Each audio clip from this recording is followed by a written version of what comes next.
आज हमारा जो चैप्टर है वो है बाबा साहेब अम्बेडकर जी के बारे में। जैसा कि आप ऑन द बोर्ड देख सकते हैं, बाबा साहेब भीमराव अम्बेडकर, ठीक है, इनका पूरा नाम है। इनका जन्म हुआ था 14 अप्रैल 1891 महू कहाँ है? मध्य प्रदेश में है। और इनका निधन 6 दिसंबर 1956 को हुआ था।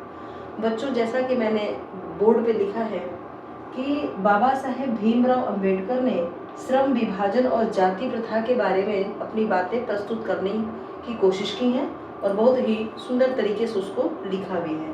दूसरा, उन्होंने मेरी कल्पना का आदर्श समाज, एक ऐसा समाज जिसमें बाबा साहेब भीमराव अम्बेडकर की कल्पनाएं समाहित हैं, और बाबा साहेब भीमराव अम्बेडकर ने आदर्श समाज के लिए गतिशीलता लाने की जो कोशिश की है वही हमारे इस पाठ में दिया गया है।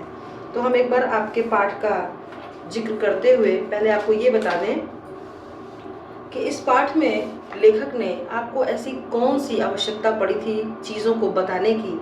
तो स्वतंत्रता से पहले, भारत जब आज़ाद नहीं हुआ था, तब जाति प्रथा की जो कुप्रथा थी, कुप्रथा क्यों कहा? क्योंकि जाति को लेकर के जो बातें चल रही थी लोगों में, जातिगत जो भेद होता था उसके लिए और उसके उन्मूलन के लिए, यानी इस सब चीज़ों को रोकने का जो प्रयास था उसको सबके सामने लाए। अंबेडकर जी ने अपने जो बातें थी उसको भावपूर्ण तरीके से सबके सामने रखने की कोशिश की। एक आधार समाज का जो सिद्धांत था जिसमें स्वतंत्रता है, समता है और भाईचारा है, उसको भी स्पष्ट करने की कोशिश की और आदर्श समाज के निर्माण के लिए हमारे विद्यार्थियों को प्रेरित करने की कोशिश की। तभी तो आपकी इस किताब में इस पाठ की आवश्यकता पड़ी। बच्चों, इनका जैसा कि मैंने जीवन परिचय में जन्म बताया आपको कब, 14 अप्रैल 1891 में, और निधन हुआ था 6 दिसंबर 1956 में दिल्ली में। अब हम इनकी प्रमुख रचनाएं जान लेते हैं, जो खास रचनाएं हैं जिस पर इन्हें पुरस्कार दिया गया था। The cost in India, there mechanism, genesis and development 1917, जो कि पहली प्रकाशित कृति यानी पहली प्रकाशित रचना थी। The untouchables, who are they, जो कि 1948 में प्रकाशित हुआ। हु आर द शूद्राज 1946 में। बुद्धा एंड हिज धम्मा 1957 में। थॉट्स ऑन लिंग्विस्टिक स्टेट्स 1955 में। The problems of the rupee 1923 में। The evolution of provincial finance in British India, PhD की थीसिस 1916 में। यानी ये जो अभी हमने बोला है ये पीएचडी की थीसिस थी जो लिखा जाता है, ठीक है। अगला उन्होंने the rise and fall of the Hindu women's 1965 में। एनिहिलेशंस ऑफ कास्ट 1936 में लिखा। लेबर एंड पार्लियामेंट्री डेमोक्रेसी 1943 में लिखा। बुद्धिज्म एंड कम्युनिज्म 1956 में लिखा, पुस्तकें और भाषण के रूप में। मूक नायक, बहिष्कृत भारत, जनता, ये इनकी पत्रिकाएं थी।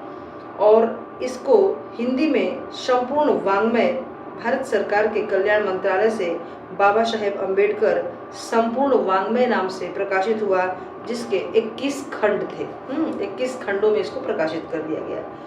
अब बच्चों, हम इनके बारे में थोड़ा सा पढ़ते चलें कि बाबा साहेब ने किन किन बातों को अपने पाठ से जोड़ करके रखने से पहले किस तरह की विचारधारा को अपने अंदर लाने की कोशिश की। तो ये मानव मुक्ति के पुरोधा बाबा साहेब भीमराव अम्बेडकर अपने समय के सबसे सुपठित जनों में से एक माने जाते थे। उन्होंने संस्कृत का धार्मिक, पौराणिक और पूरा वैदिक अनुवाद वाङ्मय अनुवाद के जरिए पढ़ा था।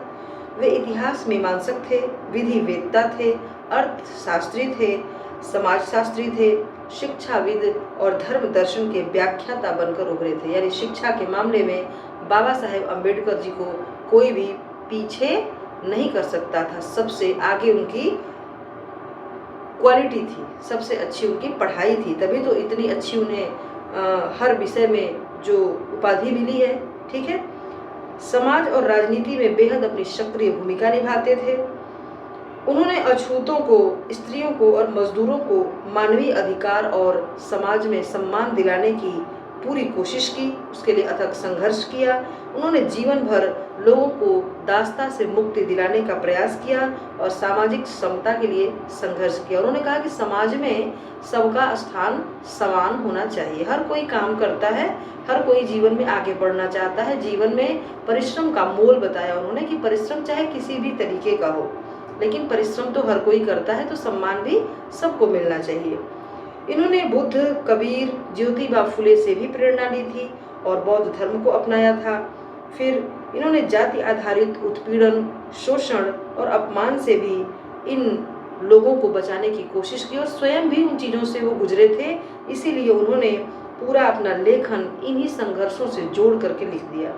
तभी बाबा साहेब भीमराव अंबेडकर जी को एक विख्यातकार भाषण देने वाला बहुत अच्छा माना जाता है। और आज के जाति और मजहब पे आधारित जो बातें हैं, जो कि विषैले रूप में समाज में हमारे फैल रही हैं, उस माहौल में इसकी प्रासंगिकता कैसे बढ़ी है, इस बारे में भी पाठ में हम पढ़ेंगे। इनको संविधान का निर्माता भी कहा जाता है। श्रम विभाजन और जाति प्रथा से जुड़ा हुआ जो पाठ है, इस पाठ का मैं आपको सारांश बताने की पूरी कोशिश करती हूँ। एक बार आप पाठ के चैप्टर्स को लाइन बाय लाइन पढ़ लीजिए चैप्टर को, उसके बाद आप हमारे सारांश को सुनने का प्रयास कीजिएगा। आपको पूरा सारांश पढ़कर ही पाठ समझ में आ जाएगा। श्रम विभाजन सभ्य समाज के लिए स्वीकार्य हो सकता है, लेकिन जाति के आधार पर श्रमिकों का विभाजन किया जाना किसी भी दृष्टि से स्वीकार्य नहीं है। क्यों? क्योंकि श्रमिकों का विभिन्न वर्गों में विभाजन किसी भी सभ्य समाज में नहीं किया गया है, जबकि जो भारतीय जाति प्रथा है, श्रमिकों का अस्वाभाविक विभाजन करने के साथ साथ विभिन्न वर्गों को एक दूसरे की अपेक्षा ऊंचा और नीचा दिखाने के लिए ही प्रस्तुत हो गई। इसीलिए जाति प्रथा श्रम विभाजन का रूप होने के बावजूद आपत्तिजनक है। श्रम विभाजन जाति प्रथा का स्वाभाविक विभाजन तभी माना जा सकता है जब यह लोगों की रुचि पर आधारित हो। यानी जब आप मान लेंगे कि आप अपने व्यवसाय में कौशल आपके अंदर नहीं है, आप उच्च कौशल में काम करना चाहते हैं या निम्न कौशल में काम करना चाहते हैं, तो कौशल के आधार पर आपको ये माना जा सकता है, किंतु लोगों के आधार पर नहीं, मानवीयता के आधार पर नहीं। भारतीय जाति प्रथा में श्रम विभाजन व्यक्ति की रुचि और योग्यता के आधार पर न होकर माता पिता के सामाजिक स्तर के अनुसार गर्भ धारण के समय ही कर दिया जाता है। यानी बाबा साहेब अम्बेडकर ये कहना चाहते हैं कि जो व्यक्ति है, जो समाज में जन्म लेता है, ये बात उसके माता पिता के, जब वो अपनी माँ के गर्भ में होता है तभी निश्चित हो जाती है कि वह किस जाति का है, और श्रम के आधार पर उसको स्तर दिया जाता है समाज में। तो इस प्रकार का जो विभाजन है कि मनुष्य अपने पेशे से अनुपयुक्त है या अपर्याप्त है, तो जीवन भर वह उसी पेशे से बंधा रह सकता है। ऐसी अगर स्थितियां, परिस्थितियां प्रतिकूल हो गई तो क्या वह अपना पेशा बदल नहीं सकता है, अर्थात बदल सकता है। तो यह प्रथा आर्थिक पहलू से भी न्याय संगत नहीं है और मनुष्य की स्वाभाविक प्रेरणा से, रुचि से और आत्मशक्ति को दबा करके उसको निष्क्रिय बना देती है। अर्थात बाबा साहब अम्बेडकर जी ये बात कहना चाहते हैं कि अगर कोई व्यक्ति जिसके पिता कोई पैतृक व्यवसाय चलाते हों, तो ये जरूरी नहीं है कि उनका बच्चा भी पैतृक व्यवसाय को ही अपनाए। यदि वह शिक्षा पा करके या श्रम करके अपने दूसरे कौशल को विकसित करे, तो वह और अधिक उच्च श्रेणी में आ सकता है। बाबा साहेब अम्बेडकर जी जाति को और श्रम के आधार पर उस व्यक्ति के मानवीय मूल्य को समाप्त होने देना नहीं चाहते हैं।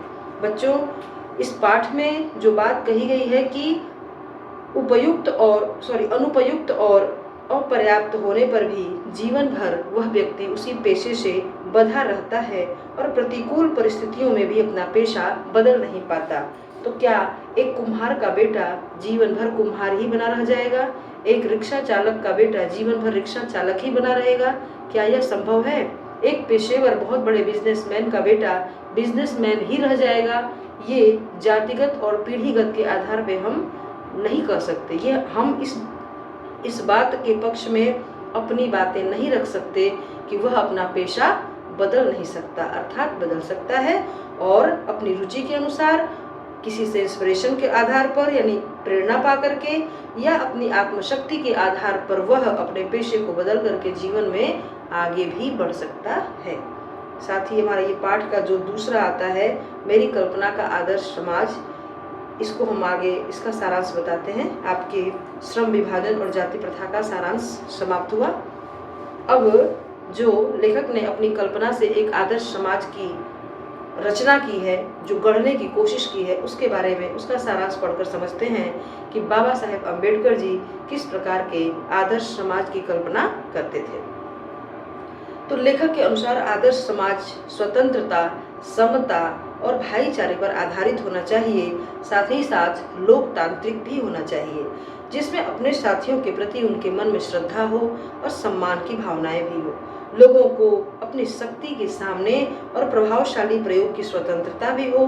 शेष अन्य प्रकार की जो बातें हैं उनसे प्राप्त जो स्वतंत्रता है उसमें भी उसे समान अवसर दिया जाना चाहिए। लेकिन जाति प्रथा के जो प्रशंसक हैं, जो केवल जाति के आधार पर इन बातों को मानते हैं, क्या वे ऐसा समाज स्वीकार करेंगे?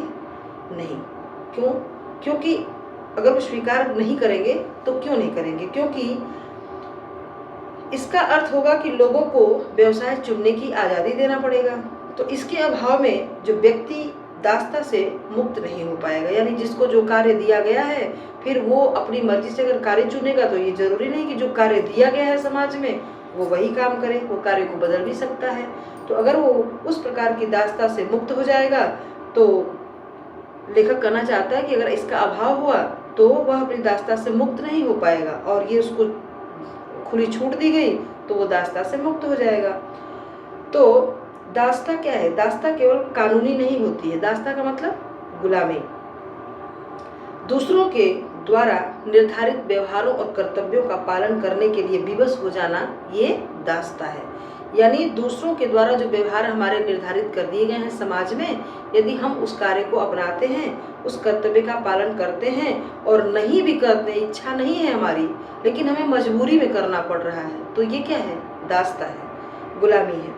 लेखक आगे अपने बात को कहना चाहते हैं कि जो सभ्य समाज होता है उस समाज में स्वतंत्रता तो होनी चाहिए, स्वतंत्रता के साथ साथ समता भी होनी चाहिए। समता के आलोचकों के अनुसार, लेखक समता के जो आलोचक हैं उनको बता रहे हैं, समता का मतलब समानता।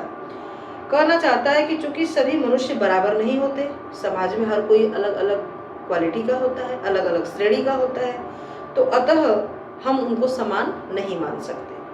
मनुष्य की जो शारीरिक क्षमता है, मनुष्य की जो वंश परंपरा है, मनुष्य की जो सामाजिक परंपरा है, इन सब के रूप में माता पिता की जो कल्याण की कामना है, माता पिता के द्वारा जो दी गई शिक्षा है, माता पिता के द्वारा जो दिया गया वैज्ञानिक ज्ञान का अर्जन है, इन सभी विभिन्नताओं के आधार पर भी हम लोगों के साथ असमान व्यवहार करें तो ये ठीक नहीं है।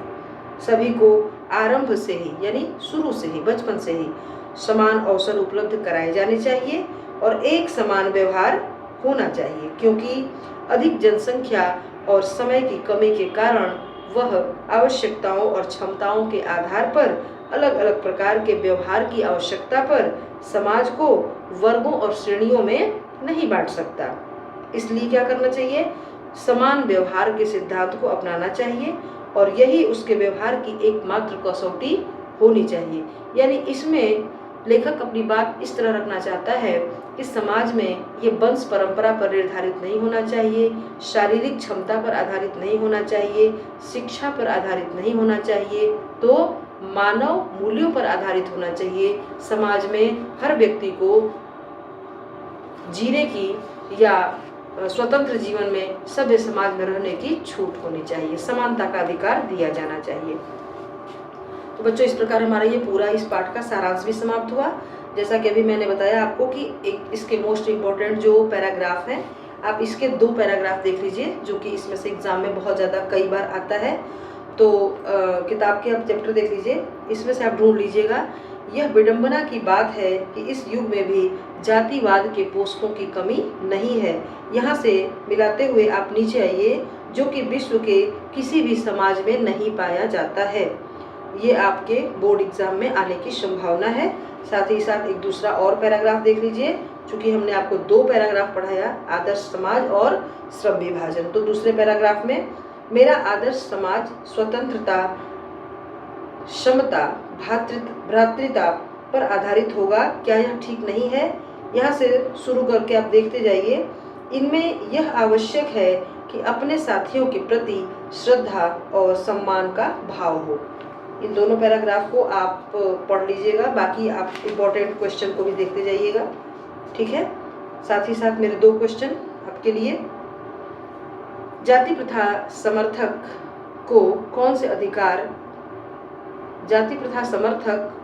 कौन सा अधिकार देने को राजी नहीं है?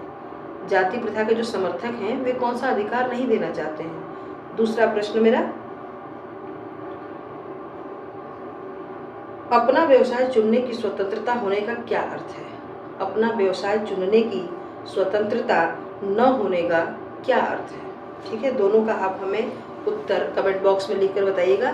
बच्चों, पूरा पाठ हमने पढ़ा दिया, गद्य भी और पद्य भी।